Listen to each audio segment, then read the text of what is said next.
Kimi, nagpasaring nga ba sa ex-nobyong si Sian Lim dahil sa mga kuda nito?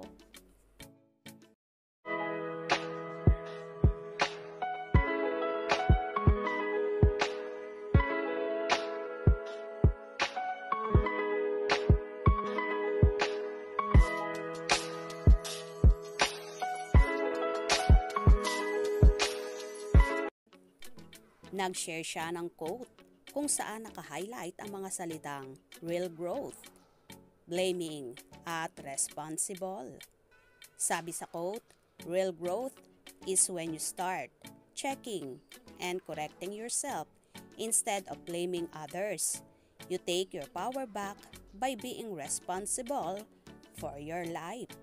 Ang post ni Kim ay sa gitna ng viral statement ng dating nobyong si Sian Lim tungkol sa itatanong niya kapag nakasalubong ang ex. Ani Sian, pag nakasalubong mo ang ex mo, you should say na I hope you do find the happiness that it is you're looking for. Ganun lang, dapat masaya. Di ba dapat masaya kayo para sa isa't isa? Bagamat wala siyang binanggit na pangalan, marami ang nag-a-assume na ang tinutukoy niya ay ang ex na si Kim Chiu. Ito kasi ang mahirap kay Sian. Panay ang kuda at putak niya na wala namang katuturan. Hindi ang manahimik na lang kagaya ng ginagawa ni Kimi. Siya itong lalaki, siya ang putak ng putak, kaya lalo naman siyang nababash ng mga supporters ni Kim.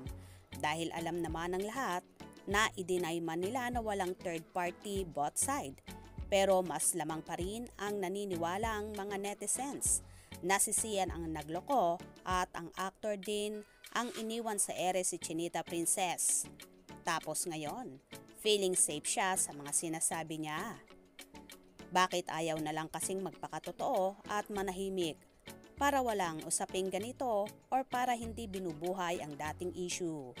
Move on na siyan dahil si Chinita Princess ay totally naka-move on na sa'yo at happy na siya ngayon sa piling ni Paulo. Gets mo ba? Anyway, ang importante ngayon ay kitang-kita sa aura ni Kimi na masaya siya sa buhay niya ngayon. At ang blooming talaga niya, look young and fresh. Bukod sa namamayagpag ang kanyang karera, aba, ang love life niya to the highest level na rin. Kailan kaya sila aamin? Sana, soon. Kaya naman tumutok at huwag na huwag pahuhuli sa mga maiinit na kaganapan. Anong inyong magiging reaction sa bidyong ito? Comment below.